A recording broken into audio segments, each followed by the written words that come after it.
Story time audio ബുക്സിലേക്ക് എല്ലാവർക്കും സ്വാഗതം. ജോസി വാഗമറ്റം എഴുതിയ നോവൽ ചാവുകടൽ. നീ പേടിക്കണ്ട, അയാൾ സംസാരിച്ചുകൊണ്ട് അടുത്തേക്ക് വന്നു. നിന്നെ കടലിൽ നിന്ന് പണ്ട് രക്ഷിച്ചവനാണ് ഇപ്പം കരയുന്ന നിന്നെ രക്ഷിച്ച്. സോണിയ നടുങ്ങി എഴുന്നേറ്റു. ഇത് ചെല്ലിക്കടപ്പുറത്തെ ശൗരിയാണോ? തൻ്റെ ശത്രു, തന്നെ കല്യാണം കഴിക്കുമെന്ന് ആണയിട്ട് പറഞ്ഞവൻ. മനസ്സിലായില്ല എന്നെ? എൻ്റെ പേര് ശൗരി. ഇപ്പോൾ അവൾക്ക് ഉറപ്പായി, നിന്നെ കല്യാണം കഴിക്കുന്ന പറഞ്ഞ അതേ ശൗര്യ തന്നെയാ. അവൾ വീണ്ടും ഞെട്ടി. അവൻ തന്നെ കല്യാണം കഴിച്ചോ? അതിനപ്പുറവും എന്തെങ്കിലും ചെയ്തോ? അവനല്ലേ തന്നെ ഈ കടപ്പുറത്ത് കൊണ്ടുവന്ന് കിടത്തിയത്? എന്തിനു കടപ്പുറത്ത് കൊണ്ടുവന്നു? മാനഭംഗപ്പെടുത്താൻ വേണ്ടിയല്ലേ? അവളുടെ ഉടൽ വിറച്ചു. ദേഹം എവിടേക്കോ വേദനിക്കുന്നുണ്ട്, നീറുന്നുണ്ട്. താൻ ബലാത്കാരം ചെയ്യപ്പെട്ടുവോ? ദൈവമേ, ഡാൻസിനു വേണ്ടി കാത്തു സൂക്ഷിച്ച പവിത്രത ഈ കശ്മലൻ പിച്ചു ചീന്തിയോ? എന്നെ എന്തിനാ ഇവിടെ കൊണ്ടുവന്നത്? അവൾ പാരവശ്യത്തോടെ ചോദിച്ചു. പറഞ്ഞില്ലേ, രക്ഷിച്ചോണ്ട് വന്നതാ. ഞാൻ രക്ഷിച്ചില്ലായിരുന്നെങ്കിൽ നിന്നെ എല്ലാവരും കൂടെ ചവിട്ടിച്ചതച്ച് കൊന്നേനെ. എന്നെ ഇവിടെ കൊണ്ടുവന്നത് എന്തിനാണെന്ന് ചോദിച്ചത് ഈ കടപ്പുറത്ത്. നിനക്ക് ഫസ്റ്റ് എയ്ഡ് തരാൻ വേണ്ടി കൊണ്ടുവന്നതാ. ഫസ്റ്റ് എയ്ഡോ? അതിന് കടപ്പുറത്താണോ കൊണ്ടുവരുന്നേ? ഒരു തരി വെളിച്ചം പോലും ഇല്ലാത്ത ഈ ഇരുട്ടത്ത് എൻ്റെ കയ്യിൽ വെളിച്ചമുണ്ടായിരുന്നു. എന്ത് ഫസ്റ്റ് എയ്ഡാ ചെയ്തതെന്നാ പറയുന്നത്? ഫസ്റ്റ് എയ്ഡ് തരാൻ എനിക്കെന്ത് പറ്റി? നിനക്ക് ബോധമില്ലായിരുന്നു. നിന്റെ ശരീരമൊക്കെ ചവിട്ടിച്ചതച്ച അവസ്ഥയിലായിരുന്നു. നിനക്ക് എണീറ്റിരിക്കാൻ പോലും പറ്റത്തില്ലായിരുന്നു. നീ ഇപ്പോൾ ചാടി എണീറ്റല്ലോ. അത് ഞാൻ ഫസ്റ്റ് എയ്ഡ് ചെയ്തുകൊണ്ടാ. ഞാൻ വിശ്വസിക്കില്ല. ഈ ഇരുട്ടത്ത് കൊണ്ടുവന്ന് കിടത്തിയാണോ ഫസ്റ്റ് എയ്ഡ് ചെയ്യുന്നേ? എൻ്റെ കയ്യിൽ വെളിച്ചം ഉണ്ടായിരുന്നെന്ന്, ഒരു എമർജൻസി ലൈറ്റ്. ഞാനിപ്പോൾ അത് കെടുത്തി വെച്ചിരിക്കുക. ദൈവമേ, എന്തൊക്കെ നടന്നു? ഡാൻഡസിനോട് എന്ത് പറയും? ഇയാളോട് ആരെങ്കിലും പറഞ്ഞോ ഫസ്റ്റ് എയ്ഡ് ചെയ്യാൻ? ആരെങ്കിലും പറഞ്ഞിട്ടാണോ പണ്ട് നിന്നെ ഞാൻ കടലിൽ നിന്ന് രക്ഷിച്ചത്? ഇപ്പോൾ കരയ്ക്കുന്ന് രക്ഷിച്ചു. അടുത്ത തവണ ആകാശത്ത് നിന്ന് നിന്നെ ഞാൻ രക്ഷിക്കും. ഇയാൾ എന്നെ രക്ഷിക്കേണ്ട. ഞാനിവിടെ കിടന്ന് ചത്തോളായിരുന്നു. അതായിരുന്നു ഇതിനേക്കാൾ ഭേദം. അങ്ങനെ പറയല്ലേ സോണി മോളെ. നല്ലൊരു ശരീരം, നല്ല സൗന്ദര്യം, നല്ല സ്വഭാവം, നല്ല പെണ്ണ്. ആകെ ഒരു കുഴപ്പമേ ഉള്ളൂ, നീ ആ ഡാൻഡസിനെ പ്രേമിച്ചു എന്നുള്ളത്. അത് സാരമില്ലെന്ന്. നീ ജീവിച്ചിരിക്കണം എനിക്ക് വേണ്ടി. നീ മരിച്ചുപോയാൽ എനിക്ക് ഭയങ്കര സങ്കടം വരും. ഇയാൾക്ക് വേണ്ടി ഞാൻ ജീവിച്ചിരിക്കാനോ? എൻ്റെ പട്ടി. പെട്ടെന്ന് അവൾ നിർത്തിക്കളഞ്ഞു. ഇത് വിജനമായ കടപ്പുറമാണ്. എന്തിനും പോന്ന ശൗര്യയുടെ മുൻപിലാണ് അവന് തന്നെ എന്തും ചെയ്യാൻ കഴിയും. അതിനുള്ള കരുത്തും ശൗര്യവും ഉള്ളവനാണ്. സത്യം പറ സോണി, നിനക്ക് സ്വന്തമായിട്ട് ഒരു പട്ടിയുണ്ടോ? അവൾ ചുണ്ടുകൾ കുറിപ്പിച്ച് മിണ്ടാതെ നിന്നു. വെറുതെ ഒരാവേശത്തിന് അതും ഇതും വിളിച്ചു പറയല്ല. ശൗര്യക്കുട്ടി താക്കീത് നൽകി. എനിക്കിപ്പം തന്നെ എൻ്റെ വീട്ടിൽ പോകണം. എൻ്റെ ഫോൺ എവിടെ? നിന്റെ ഫോണോ? നീ എന്നെ ഏൽപ്പിച്ചിട്ടുണ്ടായിരുന്നോ? നീ കൊള്ളാവല്ലോ. നിന്നെ തന്നെ ഞാൻ ആ ഇരുട്ടത്ത് കഷ്ടിച്ചാ കണ്ടുപിടിച്ച് വാരിയെടുത്തോണ്ട് പോന്നത്. നിന്റെ ഫോണും കൂടെ എടുക്കണമായിരുന്നോ? നിങ്ങളുടെ കയ്യിൽ ഫോണില്ലേ? അതിങ്ങതാ. എനിക്ക് വീട്ടിൽ വിളിക്കണം. പപ്പയും മമ്മിയും വിളിക്കണം. അവരിപ്പോൾ എന്നെ തിരക്കി എവിടാന്നറിയാതെ വല്ലാണ്ട് വിഷമിച്ച് അങ്ങും ഇങ്ങും ഓടി നടക്കുന്നുണ്ടായിരിക്കും. എനിക്കെന്ത് പറ്റിയെന്നറിയാതെ. ഡാൻഡസും. പെട്ടെന്ന് അവൾ നിർത്തി. ഡാൻഡസിനെ പറ്റി പറഞ്ഞാൽ ശൗര്യയ്ക്ക് പിടിക്കില്ല. ഡാൻഡസിന് പകരം തന്നെ കല്യാണം കഴിക്കുമെന്ന് വീമ്പിളക്കി നടക്കുന്നവനാണ്. ഡാൻഡസിനെ ഓർത്ത് നീ വിഷമിക്കുന്നത് എനിക്ക് തീരെ ഇഷ്ടമില്ല കേട്ടോ. അവന് ഗിറ്റാർ വായിക്കാൻ അറിയാമെങ്കിൽ എനിക്ക് അതിനേക്കാളും വലിയ വിദ്യകളറിയാം. ഗിറ്റാറല്ല, വയലിൻ. സോണിയെ തിരുത്തി. അതൊരു ചെണ്ടയായിക്കോട്ട്. എനിക്കെല്ലാം ഒരുപോലെയാ. ആ വിഷയം വിട്. ഫോൺ തരുമോ? വീട്ടിൽ വിളിച്ചു പറയാൻ വേണ്ടിയാ. വീട്ടിൽ വിളിച്ചിട്ട് നീ എന്തു പറയും? ഞാനിവിടെ ഉണ്ടെന്ന്. എവിടെ? കടപ്പുറത്ത്. ഏത് കടപ്പുറത്ത്? അതെനിക്കറിയില്ല. ഏത് കടപ്പുറമാ? ഇതൊക്കെ ചോദിക്കണ്ടേ? കടപ്പുറത്ത് ആരുടെ കൂടെയാണെന്ന് ചോദിച്ചാൽ എന്നാ പറയും? ഞാൻ നിങ്ങളുടെ പേര് പറയും. അപ്പോൾ അവർക്ക് പിന്നെയും ടെൻഷനല്ലേ? ഏതോ കടപ്പുറത്ത് ഇരുട്ടത്ത് എൻ്റെ കൂടെയാണ് നീയെന്ന് കേട്ടാ ഡാൻഡസിൻ്റെ ചങ്ക് പൊട്ടും. നിൻ്റെ അപ്പനും അമ്മയ്ക്കും സമാധാനം കിട്ടുമോ? എനിക്ക് വീട്ടിൽ പോവണ്ടേ? വീട്ടിൽ അറിയിക്കാതെ എങ്ങനെയാണ്? നിന്നെ ഇവിടെ കൊണ്ടുവന്നതാരാ? നിങ്ങൾ. എനിക്ക് പേരില്ലേ? ശൗരി. ശൗരിക്കുട്ടിയെന്ന് വിളിയടി. സ്നേഹമുള്ളവർ അങ്ങനെയാണ് വിളിക്കണത്. എനിക്ക് നിങ്ങളോട് സ്നേഹമില്ലല്ലോ. അത് സാരമില്ല. വിളിച്ച് വിളിച്ച് സ്നേഹം വന്നോളും. എന്നെ എടി പൊടിയെന്നൊന്നും വിളിക്കുന്നത് എനിക്കിഷ്ടമല്ല. എൻ്റെ പപ്പയും മമ്മിയും കൂടി എന്നെ അങ്ങനെ വിളിക്കാറില്ല. ഡാൻഡസും വിളിക്കാറില്ല. നിനക്ക് നല്ല ധൈര്യം വന്നല്ലോ, ചുണയായിട്ട് സംസാരിക്കുന്നല്ലോ. അതെന്തുകൊണ്ടാണെന്നറിയോ? ശൗര്യക്കുട്ടിയാ നിന്റെ കൂടെ നിൽക്കണത്. അതാ. വേറെ വല്ല വഷളന്മാരുമാണെങ്കിൽ നീ മുട്ടുകാലിൽ നിന്ന് വിറച്ചേനെ. അത് ശരിയാണല്ലോ എന്ന് സോണിയ റോസിനും തോന്നി. തുടക്കത്തിൽ ഇയാളെ കണ്ട് ഞെട്ടിവിറച്ച താനിപ്പോൾ വേണ്ടത്ര ഭയമില്ലാതെയാണ് സംസാരിക്കുന്നത്.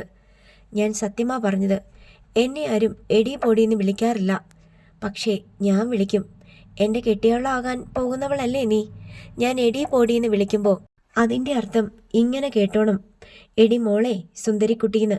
അങ്ങനെ എൻ്റെ സ്റ്റൈല്. നിങ്ങളുടെ ഫോണൊന്ന് തരുമോ പ്ലീസ്? എൻ്റെ ഫോണും പോയടി. അന്നേരത്തെ തിരക്കിനിടയിൽ എവിടോ വീണു പോയതായിരിക്കും. എനിക്ക് വീട്ടിൽ പോകണം. വീട്ടിലുള്ളവരെ എങ്ങനെയെങ്കിലും വിവരം അറിയിക്കാൻ പറ്റുമോ? എടി, നിന്നെ ഇവിടം വരെ കൊണ്ടുവന്നത് ഞാനാണെങ്കിൽ എനിക്കറിയാം നിന്നെ നിന്റെ വീട്ടിലെത്തിക്കാനും. ഞാൻ തീരെ ഉത്തരവാദിത്തമില്ലാത്തവനാണെന്ന് നീ വിചാരിക്കില്ലേ. എങ്ങനെ പോകും ഇവിടുന്ന്? എൻ്റെ കാറുണ്ടെന്ന്. നിന്നെ എൻ്റെ കാറിലാ കൊണ്ടുവന്നത്. അതെവിടെയാ? വെളിച്ചമില്ലാതെ എന്തിനാ എന്നെ ഇങ്ങോട്ട് കൊണ്ടുവന്നത്? വെളിച്ചമൊക്കെ ഉണ്ടെന്ന് പറഞ്ഞില്ലേ? ശൗര്യക്കുട്ടി തൻ്റെ എളിയിൽ നിന്ന് ടോർച്ച് പോലുള്ള ഒരു എമർജൻസി ലൈറ്റ് എടുത്ത് തെളിച്ചു കാട്ടി. ദാ, ആ ഷീറ്റിൻ്റെ മൂലയ്ക്ക് വെച്ചിരിക്കുന്ന പൊതിയെടുത്തോ. എന്താ അത്? സോണിയ ചോദിച്ചു. നിന്റെ തുണിയും കോണകവും എല്ലാം കൂടെ ചുരുട്ടിക്കൂട്ടി വെച്ചിരിക്കുന്നതാ. എടുത്തോണ്ട് പോ. അതിനകത്ത് നിന്റെ സ്വർണ്ണോ അരഞ്ഞാണോ കുന്തോ കൊടച്ചക്രോ എല്ലാം. 250 വോൾട്ടിൻ്റെ ഒരു ഷോക്ക് സോണിയ റോസിൻ്റെ ശരീരത്തിലൂടെ കടന്നുപോയി. കണ്ണ് കാണാൻ വയ്യ, ചെവി കേൾക്കാൻ വയ്യ. ഞാൻ ആരാണെന്നോ ഏതാണ് സ്ഥലമെന്നോ അറിയില്ല. ഇടിവെട്ടിയോ നിന്നെ? നീ എന്താടി കരണ്ടടിച്ചത് മാതിരി തുറച്ചു നിൽക്കണത്? എടുത്തോണ്ട് വാ, പോകാം. നിന്നെ വീട്ടിൽ കൊണ്ട് വിടണ്ടേ? സോണിയ റോസിന് അനങ്ങാൻ കഴിയുന്നില്ല. ഒടുക്കം ശൗര്യക്കുട്ടി തന്നെ പോയി അതെടുത്തു. പോയ പ്രാണൻ തിരിച്ചു വന്നെന്ന് തോന്നിയപ്പോൾ സോണിയ എമർജൻസി ലൈറ്റിൻ്റെ വെട്ടത്തിൽ സ്വയം ഒന്ന് നോക്കി. വേറെ ചുരിദാർ, വേറെ ലെഗിൻസ്. പിന്നെ അവളുടെ ദേഹത്ത് കറണ്ടടിച്ചു. ശൗര്യക്കുട്ടി എമർജൻസി ലൈറ്റ് എളിയിൽ തിരുകി. വലത് കരം നീട്ടി സോണിയ റോസിൻ്റെ കരം ഗ്രഹിച്ചു. അവൾ കൈ പിൻവലിക്കാൻ ദുർബലമായി കുതറിയെങ്കിലും അവളുടെ വിരലുകളെ മുറുകെ പുണർന്നു. വാ, പോകണ്ടേ? ശൗര്യക്കുട്ടി അവളുടെ കൈ പിടിച്ചുകൊണ്ട് പൂഴി മണലിലൂടെ നടന്നു. സോണിയയുടെ കൈകാലുകൾ കുഴഞ്ഞു പോകുന്ന അവസ്ഥയിലായിരുന്നു. നിനക്ക് നടക്കാൻ ബുദ്ധിമുട്ടൊന്നുമില്ലല്ലോ? ശൗര്യക്കുട്ടി ചോദിച്ചു. സോണിയയ്ക്ക് മറുപടി പറയാനുള്ള ത്രാണിയില്ലായിരുന്നു. മിണ്ടത്തില്ല. ശൗര്യക്കുട്ടി പരിഭവിച്ചു. പുതഞ്ഞു പോകുന്ന പൂഴിമണ്ണിലൂടെ നടന്ന് നടന്ന് അവർ ഒരു തെങ്ങും പറമ്പിൽ നിർത്തിയിട്ടിരുന്ന കാറിനരികെ എത്തി. ശൗര്യക്കുട്ടി റിമോട്ട് ഉപയോഗിച്ച് ലോക്ക് മാറ്റി. ഡോർ തുറന്ന് സോണിയയെ സീറ്റിലേക്ക് കൈ പിടിച്ച് കയറ്റിയിരുത്തി. കാറിനുള്ളിലെ ഓവർ ഹെഡ് ലാമ്പ് തെളിച്ചു. സോണിയ വീണ്ടും സ്വയം ഒന്ന് നോക്കി. താൻ ധരിച്ചിരിക്കുന്ന വസ്ത്രങ്ങളെല്ലാം വേറെയാണ്. എന്തിനാ എൻ്റെ ഡ്രസ്സെല്ലാം അഴിച്ചു മാറ്റിയത്? അഭിമാനത്തിന് മുറിവേറ്റ സങ്കടത്തിലും ദേഷ്യത്തിലും അവൾ ചോദിച്ചു. ഫസ്റ്റ് എയ്ഡ് തരാൻ? ഒരു പെണ്ണിൻ്റെ ഡ്രസ്സെല്ലാം അഴിച്ചു മാറ്റിയിട്ടാണോ ഫസ്റ്റ് എയ്ഡ്? നിന്റെ ഡ്രസ്സൊക്കെ കീറിപ്പറഞ്ഞു പോയി. മനുഷ്യൻ്റെ മുമ്പിൽ കൂടെ ഇങ്ങോട്ട് നടക്കാൻ കൊള്ളത്തില്ല. അത് നീ എടുത്തു വെച്ച് നോക്ക്, ശൗര്യക്കുട്ടി പറഞ്ഞു. സോണിയ അത് നോക്കാൻ മെനക്കെട്ടില്ല. ഇനി നോക്കിയിട്ട് എന്ത് കാര്യം? ശൗര്യ എല്ലാം കരുതിക്കൂട്ടി ചെയ്തതാണെന്ന് അവൾക്ക് തോന്നി. താൻ അപമാനിക്കപ്പെട്ടു എന്നതാണ് സത്യം. എന്ത് ഫസ്റ്റ് എയ്ഡാണ് ഇയാൾ ചെയ്തത്? അതിന് തക്കവിധം എന്താണ് തനിക്ക് സംഭവിച്ചത്? ഏതെങ്കിലും വിജനമായ കടപ്പുറത്ത് കൊണ്ടുപോയി കിടത്തിയാണോ ഒരു പെണ്ണിന് പ്രഥമ ശുശ്രൂഷ നൽകേണ്ടത്? സ്ത്രീത്വം അപമാനിക്കപ്പെട്ടു. ഇതിനെതിരെ ശക്തമായി പ്രതികരിക്കണമെന്ന് അവൾ നിശ്ചയിച്ചു. പോലീസിന് പരാതി നൽകണം. വീട്ടുകാരോട് സംഭവിച്ചതെല്ലാം അറിയിക്കണം. എന്നാലും തനിക്കുണ്ടായ അപമാനത്തിന് ശമനമാകുമോ?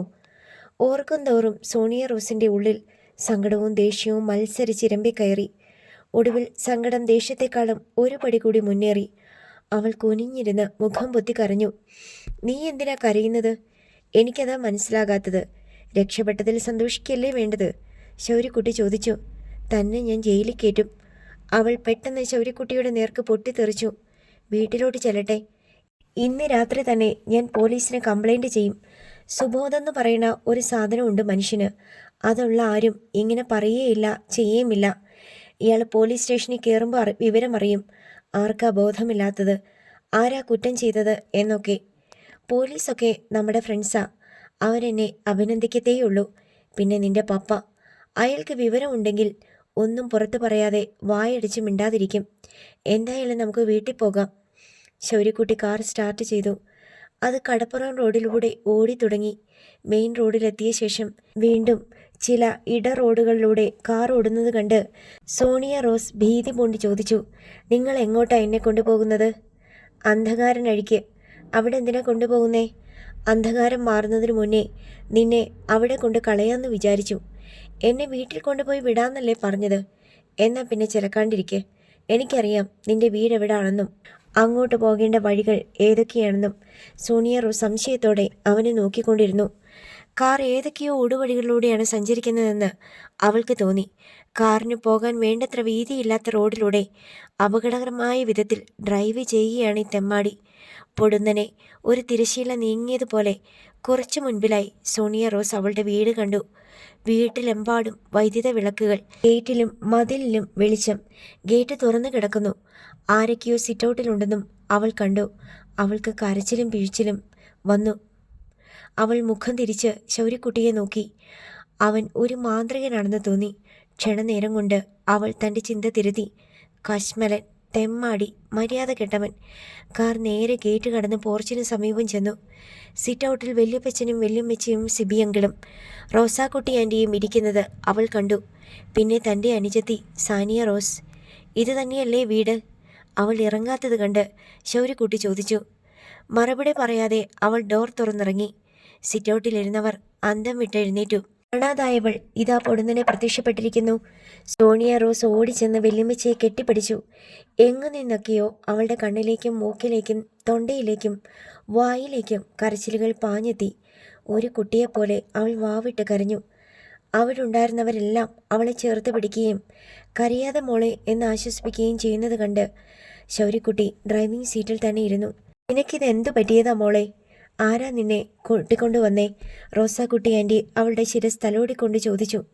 മോളെ, നിന്നെ തിരക്കി പരക്കം മാഞ്ഞു നടക്കുക നിന്റെ പപ്പയും മമ്മിയും ഡാൻഡസും കാരക്കാട്ടെ സൈമൻ ചേട്ടനും മക്കളും എല്ലാം.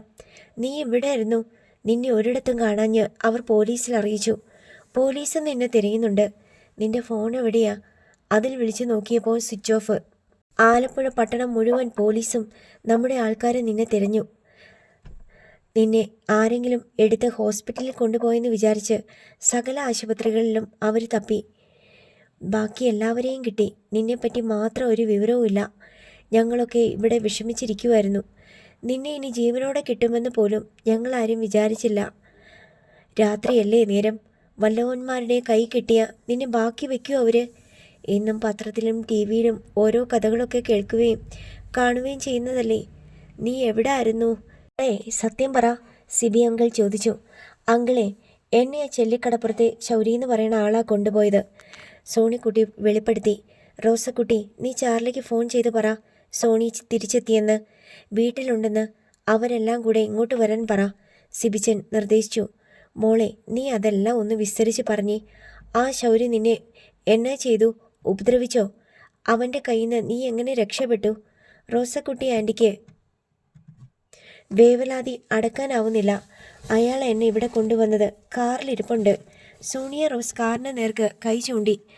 അവനെ വിടരുത്, അവൻ ഇങ്ങോട്ട് ഇറങ്ങി വരാൻ പറ, സിബിച്ചൻ കാറിന് നേർക്ക് നോക്കിക്കൊണ്ട് പറഞ്ഞു. അപ്പോഴേക്കും ശൗര്യക്കുട്ടി ഡോർ തുറന്ന് പുറത്തിറങ്ങി.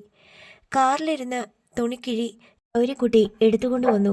സിബിച്ചന് ശൗര്യയുടെ നേർക്ക് തട്ടിക്കയറണമെന്ന് വെമ്പലുണ്ടായിരുന്നെങ്കിലും അവൻ്റെ നെഞ്ചു വിരിച്ചുള്ള വരവും കൂസലില്ലായ്മയും കണ്ടപ്പോൾ അതടങ്ങി. ശൗര്യക്കുട്ടി തുണിക്കിഴി സിറ്റൗട്ടിൽ അഴിച്ചു നിരത്തി. സോണിയ റോസിൻ്റെ കീറിപ്പറഞ്ഞ ഡ്രസ്സായിരുന്നു അത്. അതിനുള്ളിൽ അവളുടെ ആഭരണങ്ങളും. സ്വർണമെല്ലാം ഉണ്ടോയെന്ന് നോക്കിക്കൊള്ളണം. നാളെ എന്നെ കള്ളെന്ന് വിളിക്കല്ലേ, ശൗര്യക്കുട്ടി പറഞ്ഞു. ഉണ്ടോയെന്ന് നോക്കടി മോളെ, റോസാക്കുട്ടി ആൻറ്റി പ്രേരിപ്പിച്ചു. സോണിയ മനസ്സില്ലാ മനസ്സോടെ മുന്നോട്ട് വന്ന് കുനിഞ്ഞ് അവളുടെ ആഭരണങ്ങളെല്ലാം അതിലുണ്ടോ എന്ന് നോക്കി.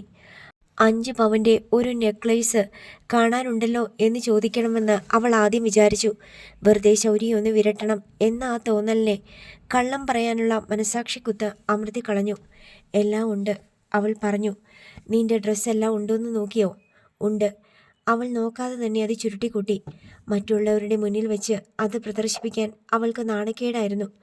നാളെ കള്ളം പറയരുത്. ഒന്നും ഞാൻ എടുത്തിട്ടില്ല. ഒരു കേടും കൂടാതെ നിന്നെ ഞാൻ നിന്റെ വീട്ടിലെത്തിച്ചു. ശരിയാണോ? അല്ലെങ്കിൽ അല്ലെന്ന് ഇപ്പം പറയണം. ഞാൻ കള്ളം പറയാറില്ല. ഓക്കെ, അപ്പോൾ ഞാൻ പോകുന്നടി. പിന്നെ എപ്പോഴെങ്കിലും കാണാം. അങ്ങനെ പോയാൽ എങ്ങനെയാ? ഇവളെ ഇത്ര നേരം എവിടെ കൊണ്ടുപോയി ഒളിപ്പിച്ചു? എന്തിനങ്ങനെ ചെയ്തു? ഇതിനൊക്കെ മറുപടി പറഞ്ഞിട്ട് പോയാൽ മതി, സിബിച്ചൻ പറഞ്ഞു. ഇയാൾ ആരാടി സോണിമോളെ? ശൗര്യക്കുട്ടി ചോദിച്ചു. എൻ്റെ അങ്കിളാ. ആണോ? എങ്കിൽ നീ തന്നെ എല്ലാ അങ്കിളിൻ്റെ അടുത്ത് വിശദമായിട്ട് പറഞ്ഞു കൊടു കേട്ടോ. മണി 12:30 കഴിഞ്ഞു. എനിക്ക് പോയി കിടന്ന് ഉറങ്ങണ്ടായോ? നീ കുറേ നേരം ബോധം കെട്ട് കിടന്നോണ്ട് നിനക്ക് വലിയ ക്ഷീണം കാണത്തില്ല. അങ്കിളെ അവളോട് ചോദിച്ചാൽ മതി, അവളെല്ലാം പറഞ്ഞു തരും. നീ അങ്ങനെ പോയാൽ ശരിയാവത്തില്ലെന്ന്. ഇവളുടെ പപ്പയും അമ്മയും വീട്ടുകാരും ഒക്കെ വന്നിട്ട് പോയാൽ മതി. പോലീസും വരട്ടെ, അവർക്കും കംപ്ലൈൻറ്റ് കൊടുത്തിട്ടുണ്ട്. അങ്കിളെ അതൊക്കെ എപ്പോൾ വേണമെങ്കിലും ആകാലോ, ഇപ്പം മെനക്കെടുത്തല്ലേ, പോട്ടെ. ഇതിനിടയിൽ റോസാക്കുട്ടി ആൻറ്റി സോണിയയുടെ മാതാപിതാക്കളെ വിളിച്ച് വിവരം അറിയിച്ചു കഴിഞ്ഞു. ശൗര്യയാണ് സോണിയ റോസിനെ കൊണ്ടുപോയതെന്നും ഇപ്പോൾ തിരിച്ചു കൊണ്ടുവന്നിട്ടുണ്ടെന്നും അറിഞ്ഞതോടെ ചാർലി സേവ്യറിൻ്റെ ചോര തിളച്ചു. അവനെ വിടരുത്, പിടിച്ചു വെച്ചു. ഞങ്ങൾ ഇപ്പം തന്നെ അങ്ങോട്ട് വരുക. പോലീസുണ്ട് ഞങ്ങളുടെ കൂടെ. പക്ഷേ റോസക്കുട്ടി ആൻറ്റി നോക്കുമ്പോഴേക്കും ശൗര്യക്കുട്ടി കാറിൽ കയറി കഴിഞ്ഞു. അവൻ കാറിലോട്ട് കയറി പോകുന്ന ലക്ഷണമാ. റോസാക്കുട്ടി ഫോണിലൂടെ അറിയിച്ചു. ആരെങ്കിലും പോയി ഗേറ്റ് അടച്ചിട്, അവനെ രക്ഷപ്പെടാൻ സമ്മതിക്കരുത്. ഞങ്ങളിതാ വന്നു കഴിഞ്ഞു. റോസാക്കുട്ടി സിബിച്ചനോട് ഗേറ്റ് അടച്ചിടാൻ പറഞ്ഞു. സിബിച്ചൻ ചെല്ലുമ്പോഴേക്കും ശൗര്യക്കുട്ടി കാർ റിവേഴ്സ് എടുത്ത് ഗേറ്റ് കടന്ന് പോയി കഴിഞ്ഞു. അരമണിക്കൂറിനകം ചാർലി സേവ്യറും കുടുംബക്കാരും തെരച്ചിൽക്കാരും പോലീസുകാരും അറയ്ക്കൽ വീട്ടിലെത്തി. ചാർലി സേവ്യറും ഭാര്യ റോസ്മേരിയും കാറിൽ നിന്നിറങ്ങി തിടുക്കത്തിൽ സിറ്റൗട്ടിലേക്ക് കയറി. മോളെ, റോസ്മേരി സങ്കടത്തിൽ തെല്ലുറക്കെ വിളിച്ചു. സോണിയ റോസ് പൊട്ടിക്കരഞ്ഞുകൊണ്ട് റോസ്മേരിയുടെ ദേഹത്തേക്ക് വീണു. ചാർലിയുടെ കാറിലുണ്ടായിരുന്നവരെല്ലാം ഇറങ്ങി സിറ്റൗട്ടിലെത്തി. തൊട്ടുപുറകെ മറ്റൊരു കാറ് കൂടി വന്നു നിന്നു. അതിൽ നിന്ന് ഡാൻഡസും സൈമൺ തരകനും ഇറങ്ങി വേഗം സിറ്റൗട്ടിലേക്ക് വന്നു. അതിനും പിന്നിലായി പോലീസ് വാഹനങ്ങൾ എത്തി. ഡാൻഡസ് സോണിയ റോസിൻ്റെ അടുത്തേക്ക് വന്ന് വേവലാതിയോടെ അവളെ അടിമുടി നോക്കി. നിനക്കെന്താ സോണി സംഭവിച്ചത്? സോണിയ റോസ് പെട്ടെന്ന് വിതുമ്പിക്കരഞ്ഞു. ശൗരി നിന്നെ പിടിച്ചോണ്ട് പോയി എന്ന് കേട്ടത് സത്യമാണോ? സോണിയയ്ക്ക് കരച്ചിൽ കൂടിയതേ ഉള്ളൂ. കുട്ടി, കരയാതെ കാര്യം പറയൂ, സൈമൺ തരകൻ വിളിച്ചതറിയിച്ച് തിരച്ചിലിനെത്തിയിരുന്ന CI എബ്രാഹിം മാത്യു ചോദിച്ചു. ശൗരി കുട്ടിയെ റേപ്പ് ചെയ്തോ? അവൻ രക്ഷപ്പെടുന്നതിന് മുമ്പ് അവനെ പൊക്കണം. എനിക്ക് അറിഞ്ഞുകൂടാ. സോണിയ റോസ്മേരിയുടെ ദേഹത്തേക്ക് ഒരാശ്രയത്തിനായി ചേർന്ന് നിന്നു. ടൗൺ ഹാളിലുണ്ടായ അനിഷ്ട സംഭവം ശൗരി മാനിപ്പുലേറ്റ് ചെയ്തതാണെന്ന് പോലീസിന് ബലമായ സംശയമുണ്ട്. കുട്ടിയുടെ മൊഴി വളരെ പ്രധാനമാണ്. എബ്രാഹിം മാത്യു സോണിയ റോസിനെ നോക്കി. മൊഴിയെടുക്കാൻ സഹപ്രവർത്തകർക്ക് നിർദ്ദേശം നൽകി. ചാർലി സേവ്യറും ഭാര്യ റോസ്മേരിയും എല്ലാം തുറന്നു പറയാൻ വേണ്ടുന്ന പ്രോത്സാഹനവും ധൈര്യവും പകർന്നു നൽകിക്കൊണ്ട് അവളുടെ ഇടത്തും വലത്തും നിലയുറപ്പിച്ചു. ആദ്യം മുതൽ വ്യക്തമായിട്ട് പറയണം. ഈ ഒരൊറ്റ കേസ് മതി അവനെ പൂട്ടാൻ. CI എബ്രാഹിം മാത്യു സോണിയ റോസിന് നിർദ്ദേശം നൽകി. ആലപ്പുഴ ബീച്ച് പോലീസും അറയ്ക്കൽ വീട്ടിൽ വന്നിട്ടുണ്ട്. സോണിയ റോസിൻ്റെ വിശദീകരണങ്ങൾ കേട്ടിട്ട് വേണം ബീച്ച് പോലീസ് കേസെടുക്കണോ അതോ മാരാരിക്കുളം പോലീസ് കേസെടുക്കണോ എന്ന് തീരുമാനിക്കാൻ. ടൗൺ ഹാളിൽ എന്താ സംഭവിച്ചതെന്ന് പറഞ്ഞു തുടങ്ങിക്കോ, CI നിർദ്ദേശിച്ചു. സിബിച്ചൻ മൊബൈലിലെ വീഡിയോ ക്യാമറ ഓൺ ചെയ്തു. ടൗൺ ഹാളിൽ ഓർക്കാപ്പുറത്ത് പാമ്പ് ചാടിക്കോ എന്നൊക്കെ ആൾക്കാർ വിളിച്ച് പറയണ കേട്ടു. ഞാൻ എണീറ്റ് നോക്കുമ്പോൾ ഉറക്കെ നിലവിളിച്ചുകൊണ്ട് ആളുകൾ എഴുന്നേറ്റ് ഓടുന്നത് കണ്ടു. ഞാൻ നിൽക്കുന്നിടത്തേക്ക് കുറേ പേര് അലറിക്കൊണ്ട് ഓടി വന്നു. അവരെന്നെ തള്ളി മറിച്ചുകൊണ്ട് ഓടി. ഞാൻ വീണുപോയി. അപ്പോഴേക്കും കരണ്ടും പോയി. ആരൊക്കെയോ എൻ്റെ ദേഹത്ത് ചവിട്ടിക്കൊണ്ട് ഓടിപ്പോകുന്നുണ്ടായിരുന്നു. ഞാൻ എണീക്കാൻ നോക്കുമ്പോഴേക്കും ആരോ എൻ്റെ ദേഹത്തേക്ക് വീണു. ഞാനും വീണു. ഞാൻ അവിടെ കിടന്ന് ഉറക്കെ കരഞ്ഞു. പിന്നെ ഒന്നും എനിക്ക് ഓർമ്മയില്ല. സോണിയ റോസ് തൻ്റെ ഓർമ്മ വീണ്ടെടുത്ത് പറഞ്ഞു. ശൗരിയെ ഹാളിൽ എവിടെയെങ്കിലും കണ്ടിരുന്നോ? പ്രോഗ്രാമിന് മുമ്പോ അതിനുശേഷമോ എപ്പോഴെങ്കിലും? കണ്ടതായിട്ട് ഓർക്കുന്നില്ല. ഹാളിൽ വെച്ച് തന്നെ ഞാൻ ബോധം കെട്ട് പോയില്ലേ? പിന്നീട് ബീച്ചിൽ വെച്ചാണ് ബോധം വീണത് അല്ലേ? അതെ. അപ്പോൾ ശൗരി അടുത്തുണ്ടായിരുന്നോ? ഇല്ല, ആരുമില്ലായിരുന്നു. ഞാനൊരു പ്ലാസ്റ്റിക് ഷീറ്റിൽ കിടക്കുമായിരുന്നു. അപ്പോൾ ഡ്രസ്സൊക്കെ ഉണ്ടായിരുന്നോ? സോണിയയ്ക്ക് വല്ലാത്തൊരു നാണക്കേട് തോന്നി. ഒപ്പം കണ്ണു നിറഞ്ഞു. ഞാനിപ്പോൾ ഇട്ടിരിക്കുന്ന ഡ്രസ്സ് തന്നെയാണ് അപ്പോഴും ഉണ്ടായിരുന്നത്. ഇത് പക്ഷേ എൻ്റെയല്ല. ശൗരിയാണോ ഡ്രസ്സ് മാറ്റിയത്? എനിക്കറിഞ്ഞൂടാ. എനിക്ക് ബോധം വീണപ്പോൾ ഇങ്ങനെയാണ്. കുട്ടി പ്രോഗ്രാമിന് മുമ്പ് ധരിച്ചിരുന്ന ഡ്രസ്സ് ഇതല്ലായിരുന്നല്ലോ. അല്ല, ആ ഡ്രസ്സ് എവിടെ പോയി? കുട്ടി ആൻറ്റി സോണിയയുടെ ഡ്രസ്സ് ചുരുട്ടി വെച്ചിരിക്കുന്നത് എടുത്തു കുടഞ്ഞു. അപ്പോൾ ആഭരണങ്ങളും അടിവസ്ത്രങ്ങളും സിറ്റൗട്ടിൽ ചിതറി വീണു. അതെന്തൊക്കെയാണെന്ന് നോക്ക്. എബ്രാഹിം മാത്യു വനിതാ പോലീസിനോട് നിർദ്ദേശിച്ചു. തൊണ്ടി മുതലാണ് സൂക്ഷിച്ച് കൈകാര്യം ചെയ്യണം. നെക്ലേസ്, സ്വർണ്ണവളകൾ, സ്വർണ്ണ ചെയിൻ, മോതിരങ്ങൾ, സ്റ്റഡ്സ്, സ്വർണ്ണ പാദസരം തുടങ്ങിയ ആഭരണങ്ങളെല്ലാം വനിതാ പോലീസ് എടുത്ത് വേർതിരിച്ച് ലിസ്റ്റ് എഴുതി. ഇതരഞ്ഞാണമല്ലേ? നീളക്കൂടുതലുള്ള ആഭരണം എടുത്തു കാണിച്ച് വനിതാ പോലീസ് ചോദിച്ചപ്പോൾ സോണിയ റോസ് വിളറി വെളുത്തു. വനിതാ പോലീസ് ബ്രേസിയറും ബ്രാൻഡീസും എടുത്തപ്പോൾ എബ്രാഹിം മാത്യു പറഞ്ഞു, അതിൻ്റെ ഒന്നും പേര് പറയണ്ട, കാണിച്ചാൽ മതി. വനിതാ പോലീസ് അത് തെല്ലിയുയർത്തി കാണിച്ചപ്പോൾ ഡാൻഡസിൻ്റെ നെഞ്ചിൽ ഒരിടിവാൾ മിന്നിക്കടന്നു. അവൻ നടുക്കത്തോടെ സോണിയ റോസിൻ്റെ മുഖത്ത് ഇട്ട് നോട്ടം തിരിച്ചു. സോണിയ നാണക്കേടുകൊണ്ട് കൂമ്പി മുഖം താഴ്ത്തി. ഇതെല്ലാം ശൗര്യയാണോ ഒഴിച്ചെടുത്തത്? ഡാൻഡസിൻ്റെ ഉള്ളിൽ സംശയങ്ങളുടെ ഭണം വിടർന്നു. രാത്രി നേരം വിജനമായ കടപ്പുറം, വിവസ്ത്രമാക്കപ്പെട്ട സുന്ദരമായ ശരീരം, ശൗര്യയെപ്പോലെ എന്തു ചെയ്യാനും മടിയില്ലാത്തൊരു പുരുഷൻ. സോണിയ റോസിനെ കല്യാണം കഴിക്കുമെന്ന് പരസ്യമായി വിളംബരം ചെയ്തവൻ എന്തെല്ലാം സംഭവിച്ചിരിക്കാം? അതെല്ലാം ഒരു പ്ലാസ്റ്റിക് കവറിനുള്ളിലാക്കി വെക്കണം. റേപ്പ് നടന്നിട്ടുണ്ടെങ്കിൽ ഫോറൻസിക് ലാബിലേക്ക് പരിശോധനയ്ക്ക് അയക്കേണ്ടതാണ്. എബ്രാഹിം മാത്യുവിൻ്റെ വാക്കുകൾ കൂടി കേട്ടപ്പോൾ ഡാൻഡസിൻ്റെ സപ്തനാടികളും തളർന്നു. എന്നെ ആരും റേപ്പ് ചെയ്തിട്ടില്ല, ആരോടെന്നില്ലാതെ അമർഷത്തോടെ സോണിയ റോസ് പെട്ടെന്ന് പറഞ്ഞു. ഒരു നിശബ്ദത അവിടെ സംജാതമായി. Rose മേരിയും Charlie സേവിയറും നിശ്വാസം പൊഴിച്ചു. ഡാൻഡസിന് പാതി പ്രാണൻ തിരിച്ചു കിട്ടിയ പോലെയായി. നാണക്കേടുകൊണ്ട് നിങ്ങൾ സത്യം പറയാതെ ഇരിക്കരുത്, എബ്രാഹിം മാത്യു ഓർമ്മിപ്പിച്ചു. അതുവഴി ഒരു ക്രിമിനലാണ് രക്ഷപ്പെടുകയെന്ന് ഓർമ്മ വേണം. ഞാൻ പറഞ്ഞത് സത്യമാ. കുട്ടി ബോധം കെട്ടി കിടക്കുമായിരുന്നു എന്നല്ലേ പറഞ്ഞത്? ആ സമയത്ത് എന്തൊക്കെ സംഭവിച്ചെന്ന് ശരിക്കും പറയാമോ? ഒരു മെഡിക്കൽ ചെക്കപ്പ് നടത്തിയാലല്ലേ തീർച്ചപ്പെടുത്താൻ പറ്റൂ? എന്നോട് മോശമായിട്ട് ഒന്നും ചെയ്തില്ലെന്നാ ശൗര്യ പറഞ്ഞത്. കൊള്ളാം, അവൻ പറഞ്ഞത് വിശ്വാസത്തിലെടുക്കാനോ? കള്ളന് കഞ്ഞി വെച്ചവനവണ് അവൻ. അവൻ്റെ പേരിൽ കേസ് വരാതിരിക്കാൻ വേണ്ടി അവനങ്ങനെ പല നുണകളും പറയും. നമുക്ക് ശാസ്ത്രീയമായ മാർഗങ്ങളുണ്ടല്ലോ. സോണിയ റോസിന് അവിടെ നിന്ന് ഓടിപ്പോകണമെന്ന് തോന്നി. ഡാൻഡസിൻ്റെ ഉള്ളിൽ പിന്നെയും ഇടുത്തി വീണു.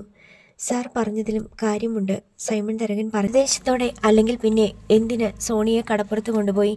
ബോധം കെട്ടയാളെ രക്ഷിക്കാൻ ആശുപത്രിയിലല്ലേ കൊണ്ടുപോകേണ്ടത്? അവനെന്തിന് സോണിയുടെ ഡ്രസ്സൊക്കെ അഴിച്ചു മാറ്റി?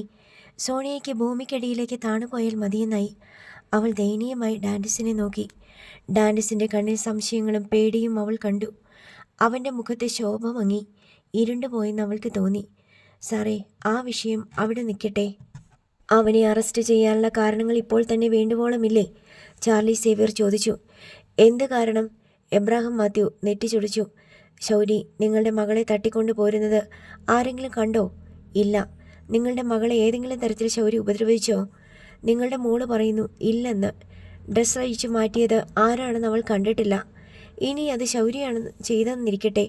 കീറിപ്പോയ ഡ്രസ്സ് മാറ്റി വേറെ നല്ല ഡ്രസ്സ് ഇട്ടുകൊടുത്തത് ഒരു കുറ്റമാണോ? അതിനാണോ അവനെ അറസ്റ്റ് ചെയ്യേണ്ടത്?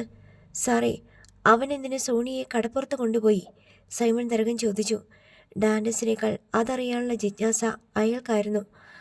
അവൻ എന്തിനാണ് കടപ്പുറത്ത് കൊണ്ടുപോയതെന്ന് കുട്ടിയോട് പറഞ്ഞോ? എബ്രാഹിം മാത്യു സോണിയോട് ചോദിച്ചു. ഫസ്റ്റ് എയ്ഡ് തരാനാണെന്നാ പറഞ്ഞേ. എന്ത് ഫസ്റ്റ് എയ്ഡ്? അത് ഞാൻ ചോദിച്ചില്ല.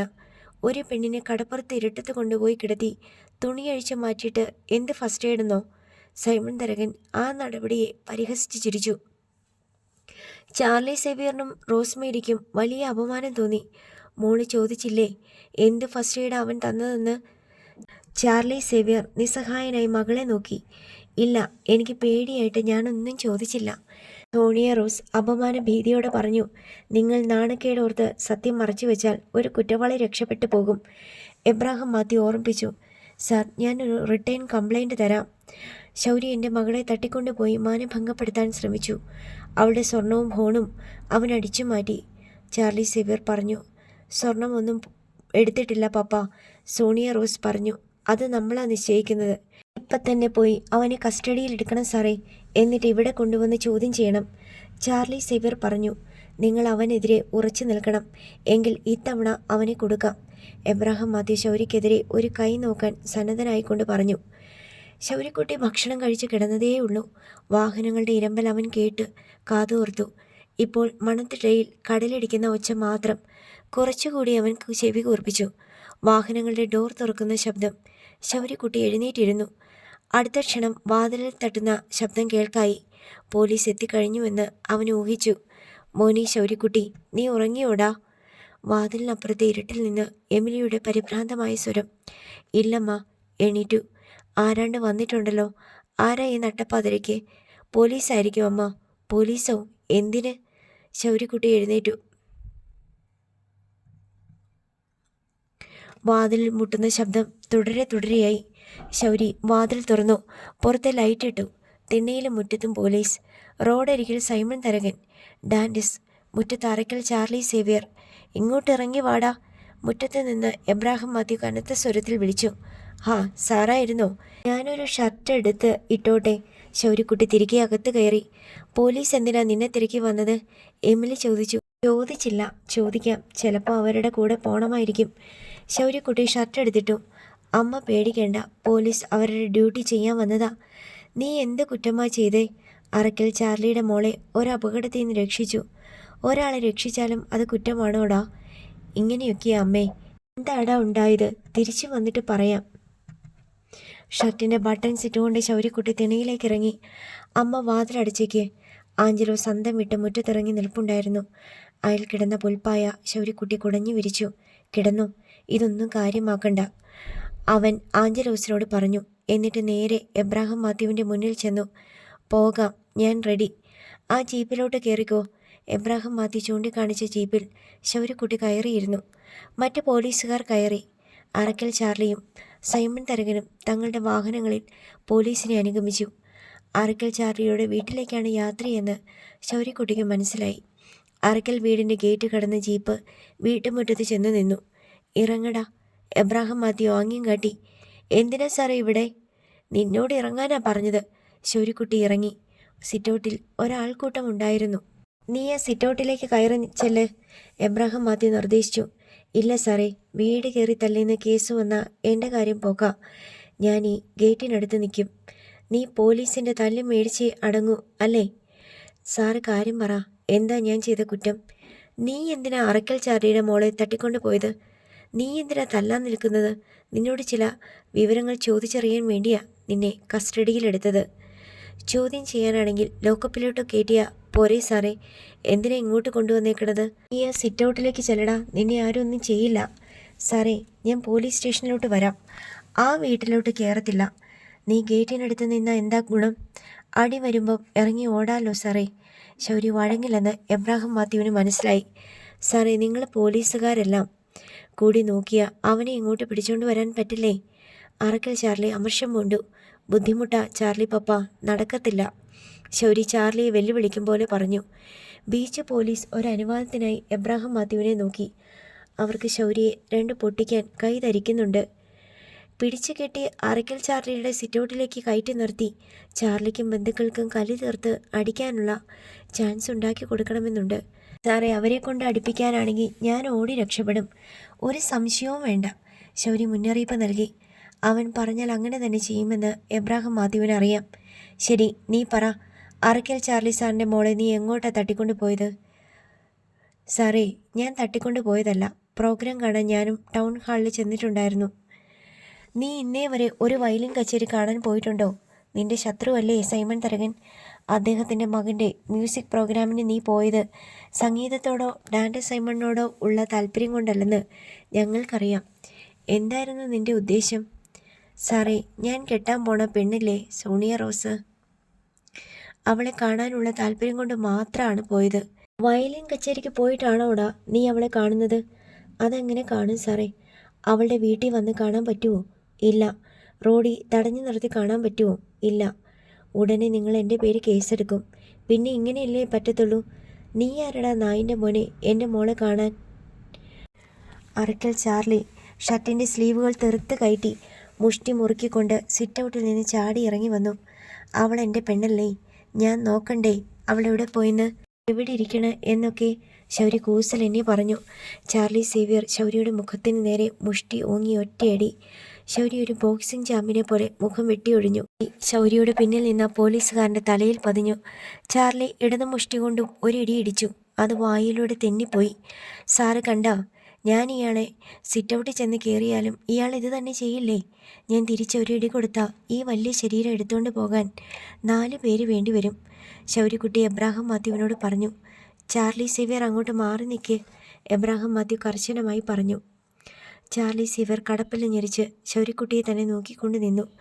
ചാർലിയുടെ ആളുകൾ സിറ്റൗട്ടിൽ നിന്ന് ഇറങ്ങി പതിയെ വന്ന് ശൗര്യയെ വളഞ്ഞു. ഒരടയാളം കിട്ടിയാൽ ശൗര്യയുടെ മേൽ ചാടി വീഴാൻ അവർ ഒതുങ്ങി നിന്നു. ആരും കയ്യാങ്കളിക്ക് മുതിരരുത്. അതിൻ്റെ അനന്തരഫലം നിങ്ങൾ തന്നെ അനുഭവിക്കേണ്ടി വരും. എബ്രാഹിം മാത്യു ചാർലിക്കും കൂട്ടർക്കും മുന്നറിയിപ്പ് നൽകി. എന്നിട്ട് ശൗര്യയോട് ചോദിച്ചു, ശരി, നീ പ്രോഗ്രാമിന് പോയി സോണിയ റോസിനെ കാണാൻ. എന്നിട്ട് എന്താ സംഭവിച്ചത്? സാറേ, ടൗൺ ഹാളിൽ ഭയങ്കര ബഹളം ഉണ്ടായി. ആളുകൾ അലറിക്കൊണ്ട് ലക്കും ലഗാനുമില്ലാതെ ഇങ്ങോട്ടും അങ്ങോട്ടും പാഞ്ഞ് ഒത്തിരി പേര് കൂട്ടിയിടിച്ച് വീണു. ഞാൻ നോക്കുമ്പോൾ സോണിയ റോസും വീഴുന്നത് കണ്ടു. അവളെ നിലത്തിട്ട് ചവിട്ടി മെതിച്ചുകൊണ്ട് ആളുകൾ ഓടി. ഞാൻ ഓടി ചെല്ലുമ്പോഴത്തേക്കും കരണ്ടും പോയി. കഷ്ടപ്പെട്ട് അവളെ വാരിയെടുത്തോണ്ട് വെളിയിൽ വന്ന് നോക്കുമ്പോൾ അവൾക്ക് ബോധമില്ല. തുണിയൊക്കെ കീറിയിരിക്കണ്. കാറിൽ കൊണ്ട് കിടത്തിയിട്ട് ലൈറ്റിട്ട് നോക്കി. അപ്പോഴാണ് മനസ്സിലായത് കഴുത്തിലും നെഞ്ചത്തും തോളത്തും വയറ്റിലും നടുവിനുമൊക്കെ കുറേ ചവിട്ട് കിട്ടിയിട്ടുണ്ടെന്ന്. ആഹാ, എന്നിട്ട്? ശ്വാസം ശരിക്ക് വരുന്നില്ല. ഞാൻ അപ്പോഴേ കടപ്പുറത്തേക്ക് കാറ് വിട്ടു. എടാ, ഒരാൾക്ക് വയ്യെന്ന് കണ്ട നേരെ ഹോസ്പിറ്റലിലോട്ടല്ലേ കൊണ്ടുപോകേണ്ടത്? നീ എന്തിന് കടപ്പുറത്തേക്ക് കൊണ്ടുപോയി? ആശുപത്രിയിൽ കൊണ്ടുപോയ ആ നേരത്തെ ഡോക്ടർമാരുണ്ടോ? ഏതെങ്കിലും ഡ്യൂട്ടി ഡോക്ടറിലേ കാണത്തുള്ളൂ. അതുമാത്രമല്ല, അവൾക്ക് നല്ല ചതവ് പറ്റിയിട്ടുണ്ട്. ആശുപത്രിയിൽ പോയാൽ അതൊക്കെ ശരിയാവണമെങ്കിൽ കുറേ ദിവസം പിടിക്കും. നീ അവളെ കടപ്പുറത്ത് എന്തിനു കൊണ്ടുപോയിന്ന് പറ. എനിക്കറിയാമല്ലോ എന്താ വേണ്ടതെന്ന്. ആദ്യം ഞാൻ കടപ്പുറത്ത് ഒരു ഷീറ്റ് വിരിച്ച് അതിലോട്ട് കിടത്തി. കഴുത്തും വയറും നല്ലപോലെ അമർത്തി തിരുമ്മി കൊടുത്തു. അതോടെ ശ്വാസം നേരെയായി. നീ ആരാടാ എൻ്റെ മോളെ ചികിത്സിക്കാൻ? നീ എവിടുത്തെ ഡോക്ടറാ? അറയ്ക്കൽ ചാർലി തട്ടിക്കയറി. ഞാൻ പറയണത് മുഴുവൻ കേക്ക്. ഫസ്റ്റ് എയ്ഡ് കൊടുക്കാൻ വേണ്ടിയാണ് ഞാൻ കടപ്പുറത്തോട്ട് കൊണ്ടുപോയത്. അവളുടെ കഴുത്തിന് കിട്ടിയ ചവിട്ട് എല്ലാം കുഴപ്പത്തിലാക്കിയേനെ. അതുപോലെ തന്നെ തോളത്തേറ്റ ചവിട്ടിൽ കുഴ തെന്നിപ്പോയി. നടുവിനും കഴുത്തിനും കാലിൻ്റെ തുടയ്ക്കും ഒക്കെ ചവിട്ട് കിട്ടിയിട്ടുണ്ട്. ഒക്കെ ഞാൻ തിരുമ്മി ശരിയാക്കി. ഇനിയിപ്പോൾ ആശുപത്രിയിലൊന്നും പോകേണ്ട, മരുന്നും കഴിക്കേണ്ട, വേദനയും ഉണ്ടാവത്തില്ല. ഇവൻ പറയുന്നത് മുഴുവൻ കള്ളത്തരമാണ്. അതിന് ചെവി കൊടുക്കരുത്. ചാർലി ദേഷ്യം കൊണ്ട് എബ്രാഹിം മാത്യുവിനോട് പറഞ്ഞു. ഞാൻ പറഞ്ഞതൊക്കെ സത്യമാണ്. നിങ്ങൾക്ക് സംശയമുണ്ടെങ്കിൽ അവളെ പരിശോധിച്ച് നോക്കണം. അവളുടെ ബോധം പോയത് തന്നെ കഴുത്തിന് കിട്ടിയ ചവിട്ടുകൊണ്ടാണ്. കർണഞരമ്പിനാണ് കിട്ടിയത്. ആശുപത്രി കൊണ്ടുപോയിരുന്നെങ്കിൽ ചിലപ്പോൾ ചത്തുപോയേനെ. ശൗര്യക്കുട്ടി പറഞ്ഞത് ആരും വിശ്വസിക്കാൻ കൂട്ടാക്കിയില്ല. നിനക്കിതൊക്കെ കൃത്യമായിട്ട് അറിയാൻ നീ ആര്? മർമ്മ ചികിത്സക്കാരനോ? CI ചോദിച്ചു. ആണ്, എനിക്ക് മർമ്മം അറിയാം സാറേ. മർമ്മ ചികിത്സയും പഠിച്ചിട്ടുണ്ട് ഞാൻ. കാക്കിനാടെ വെച്ച് അതിൻ്റെ സർട്ടിഫിക്കറ്റും ഉണ്ട് എനിക്ക്. സാറിനറിയാവല്ലോ എനിക്ക് മർമ്മം അറിയാമെന്ന്. എബ്രാഹിം മാത്യു അവനോട് തർക്കിക്കാൻ ഒരുമ്പെട്ടില്ല. അങ്ങനെ ഏതെങ്കിലും ചെയ്യണമായിരുന്നെങ്കിൽ അവളുടെ ഡ്രസ്സ് അഴിച്ചു മാറ്റണമായിരുന്നോ? ഒരു പെണ്ണിനോട് അങ്ങനെ ചെയ്യുന്നത് അവളെ അപമാനിക്കില്ല. എതിർക്കാൻ പോലും ആവാതെ ബോധമില്ലാതെ കിടക്കുന്ന അവസ്ഥയിലാണവൾ. സാറേ, അവളുടെ ദേഹം മുഴുവൻ ചവിട്ടും. ഡ്രസ്സ് അഴിച്ചു മാറ്റാതെ ഒരു നിവർത്തിയില്ലായിരുന്നു. ബ്ലൗസും പ്രായം ഇട്ടുകൊണ്ട് നെഞ്ചും പുറവും തിരുമ്മാൻ പറ്റുമോ? നടുവിനും ചന്തിക്കും തുടയ്ക്കും ചവിട്ടുണ്ട്. ഡ്രസ്സിട്ടുകൊണ്ട് എങ്ങനെ തിരുമും? എൻ്റെ കയ്യിൽ നല്ല ഔഷധ ഗുണമുള്ള ഓയിൻമെൻ്റ് ഉണ്ടായിരുന്നു. എന്ത് വരട്ടേന്ന് കരുതി ഞാനത് പുരട്ടി നല്ല പോലെ മസാജ് ചെയ്ത് ചോര ചതഞ്ഞു കിടന്ന ഭാഗമൊക്കെ ശരിക്കിന് തിരുമ്മി ഒടിച്ചു. കഴുത്തിലെ ഞരമ്പ് തടവി ശരിയാക്കി. സാറേ, ഒരാൾ അപകടത്തിൽപ്പെട്ട് കിടക്കുമ്പോൾ അയാളുടെ ഡ്രസ്സാണോ അതോ ജീവനാണോ വലുത്? എബ്രാഹിം മാത്യുവിന് ഒന്നും പറയാനില്ല. അയാൾ ചാർലി സേവ്യറെ നോക്കി. ഇതൊന്നും ഞാൻ വിശ്വസിക്കില്ല. പച്ചക്കള്ളമായി ഇവൻ പറയുന്നത്. വിശ്വാസമില്ലെങ്കിൽ അവളെ വിളിച്ചുകൊണ്ട് പോയി അവളുടെ ഡ്രസ്സ് അഴിച്ചു നോക്കണം. അപ്പോഴറിയാം വിവരം. നീ ആരോടാ സംസാരിക്കുന്ന അറിയാമോടാ ചെട്ടി? ചാർലി ശൗര്യയുടെ നേർക്ക് കൈ ചൂണ്ടി. അറിയാം, എന്നേക്കാളും വലിയ ഒരു ചെറ്റയോട്, ശൗര്യ പറഞ്ഞു. നീ ഏത് കടപ്പുറത്തോട്ടാ അവളെയും കൊണ്ട് പോയത്? ശൗര്യയും ചാർലിയും തമ്മിലുള്ള സംഘർഷത്തിന് ഒരയവ് വരുത്താനായി എബ്രാഹിം മാത്യു ചോദിച്ചു. തുമ്പോളി, ശൗര്യക്കുട്ടി ഉത്തരം നൽകി. തുമ്പോളി കടപ്പുറത്തോ? എന്തിനാ അങ്ങോട്ട് കൊണ്ടുപോയി? ആലപ്പുഴ ബീച്ചിലായിരുന്നോ തൊട്ടടുത്ത്? ആ സമയത്തൊക്കെ ബീച്ചിൽ ആള് കാണും സാറേ. ആരെങ്കിലും കണ്ടാൽ വിചാരിക്കും ഞാനൊരു പെണ്ണിനെ പീഡിപ്പിക്കാൻ കൊണ്ടുവന്നതാണെന്ന്. അതുമാത്രമല്ല, ഉടുതുണിയെല്ലാം മാറ്റിയിട്ടുള്ള ചികിത്സയായതുകൊണ്ട് മറ്റുള്ളവർ കാണാനും പാടില്ലല്ലോ. മഹാനാണക്കേടല്ലേ? അവൾക്ക് അങ്ങനെയൊരു നാണക്കേട് ഉണ്ടാകാതിരിക്കാൻ വേണ്ടിയുള്ള മുൻകരുതലായിട്ടാണ് ഞാൻ അവളെ തുമ്പോളിക്ക് കൊണ്ടുവന്നത്. അവിടെ ആരുമില്ലായിരുന്നു. അത്രയും സൗകര്യം ആലപ്പുഴ ബീച്ചിൽ കിട്ടത്തില്ലായിരുന്നു. എല്ലാ ചോദ്യമുനകളും ശൗര്യക്കുട്ടി തൻ്റേതായ ശൈലിയിലുള്ള ഉത്തരങ്ങൾ കൊണ്ട് മടക്കി. എൻ്റെ മോളെ രക്ഷിക്കാൻ നിന്നോട് ആര് പറഞ്ഞു? നിന്നെ ആരെങ്കിലും ഏൽപ്പിച്ചിട്ടുണ്ടായിരുന്നോടാ നായേ? അവൾ അവിടെ കിടന്ന് ചത്താ നിനക്കെന്താടാ നഷ്ടം? ഒടുക്കം ചാർലി സേവ്യർ കലിയടങ്ങാതെ ശൗര്യക്കുട്ടിയുടെ നേർക്ക് ആക്രോശിച്ചു. അവൾ ചത്തുപോയ എനിക്കല്ലേ നഷ്ടം? എൻ്റെ പെണ്ണല്ലേ, ഞാനല്ലേ നോക്കേണ്ടവൻ? നിങ്ങൾക്കാർക്കും ഒന്നും നഷ്ടപ്പെടാനില്ല. ശൗര്യക്കുട്ടി ശാന്തനായി പ്രതിവചിച്ചു. ചാർലിയുടെയും കൂട്ടരുടെയും ചോര തിളച്ചു പതഞ്ഞു. പക്ഷേ പോലീസ് ഉള്ളതുകൊണ്ട് ഒന്നും ചെയ്യാൻ നിവർത്തിയില്ല. ഒരത്യാഹിതത്തിൽ പെട്ടുപോയ പെണ്ണിന് ഫസ്റ്റ് എയ്ഡ് കൊടുത്തതിൻ്റെ പേരിൽ ഇത്രയും വലിയ പ്രശ്നമുണ്ടാകുമെന്ന് ഞാൻ ഓർത്തില്ല സാറേ. ശൗര്യക്കുട്ടി വിനീതനും നിഷ്കളങ്കരുമായി ഭാവിച്ചുകൊണ്ട് പറഞ്ഞു. പിന്നെ ഞാൻ അവളോട് എന്തെങ്കിലും മോശമായിട്ട് പെരുമാറുവോ സംസാരിക്കുകയോ ചെയ്തോന്ന് സാർ അവളെ വിളിച്ച് ചോദിച്ചു നോക്കിയിട്ട്? എൻ്റെ ചേച്ചിക്ക് കൊടുക്കാൻ വേണ്ടി വാങ്ങി വെച്ചിരുന്ന ചുരിദാർ പോലും ഞാൻ അവൾക്ക് കൊടുത്ത്. ഇതിൽ കൂടുതൽ എന്താ ഞാൻ ചെയ്യേണ്ടേ? ആരും ഒന്നും മിണ്ടുന്നില്ല. എബ്രാഹാം മാത്യു സിറ്റൗട്ടിലേക്ക് ചെന്ന് സോണിയ റോസിനോട് ചോദിച്ചു. മോളെ, നിന്റെ അടുത്ത് ശൗരി തൊടുകയോ പിടിക്കുകയോ മോശമായിട്ട് പെരുമാറുകയോ മര്യാദ കെട്ട് സംസാരിക്കുകയോ എന്തെങ്കിലും ചെയ്തോ? സോണിയ റോസ് ആലോചിച്ചു നോക്കി. അങ്ങനെയൊന്നും സംഭവിച്ചതായി തൻ്റെ ഓർമ്മയിലില്ല. എനിക്ക് ബോധം തെളിഞ്ഞ ശേഷം ഒന്നും ഉണ്ടായിട്ടില്ല. അതിനു മുമ്പത്തെ കാര്യം അറിയാനും വയ്യ. അവൾ മറുപടി പറഞ്ഞു. സാറേ, ഞാനങ്ങ് പൊക്കോട്ടെ. എന്തെങ്കിലും കേസുണ്ടെങ്കിൽ രാവിലെ വിളിച്ചാൽ മതി. ഞാൻ സ്റ്റേഷനിൽ ഹാജരായിക്കോളാം. എബ്രാഹാം മാത്യുവിൻ്റെ പ്രതികരണത്തിന് കാത്തു നിൽക്കാതെ ശൗര്യക്കുട്ടി ഗേറ്റിന് വെളിയിലിറങ്ങി നടന്നു തുടങ്ങി. എന്തു പറഞ്ഞ് കേസെടുക്കാൻ അവൻ്റെ പേരിൽ? നിങ്ങൾ മോളെ പരിശോധിച്ച് നോക്ക്, എബ്രാഹാം മാത്യു നിർദ്ദേശിച്ചു. റോസ്മേരിയും റോസക്കുട്ടി ആൻറ്റിയും കൂടി സോണിയ റോസിനെ കിടപ്പറയിലേക്ക് വിളിച്ചുകൊണ്ടുപോയി. വിശദമായ പരിശോധനയ്ക്ക് ശേഷം റോസ്മേരി ഭർത്താവിനെ വിളിച്ച് സ്വരം താഴ്ത്തി പറഞ്ഞു. അയാൾ പറഞ്ഞതൊക്കെ ശരിയാണെന്ന് തോന്നുന്നു. നെഞ്ചത്തും പുറത്തും വയറ്റിലും കാലിലുമൊക്കെ കുറേ ചവിട്ടി കിട്ടിയ പാട് ചതഞ്ഞു കിടപ്പുണ്ട്. കഴുത്തിനെപ്പോഴും വേദനയുണ്ടെന്ന് അവൾ പറയണത്. ഇതെല്ലാം അവൻ കരുതി കൂട്ടി ഉണ്ടാക്കിയതാ. ടൗൺ ഹാളിലെ കുഴപ്പം പോലും അവൻ മനഃപൂർവ്വം ഉണ്ടാക്കിയതാ. ഞാൻ അവനെ വെറുതെ വിടില്ല. കൊന്നുകളയും ഞാൻ, അത്രയേ ഉള്ളൂ. ചാർലി സേവ്യർ സ്ഥലകാലം മറന്ന് ആക്രോശിച്ചു. അടുത്ത ഭാഗം നാളെ.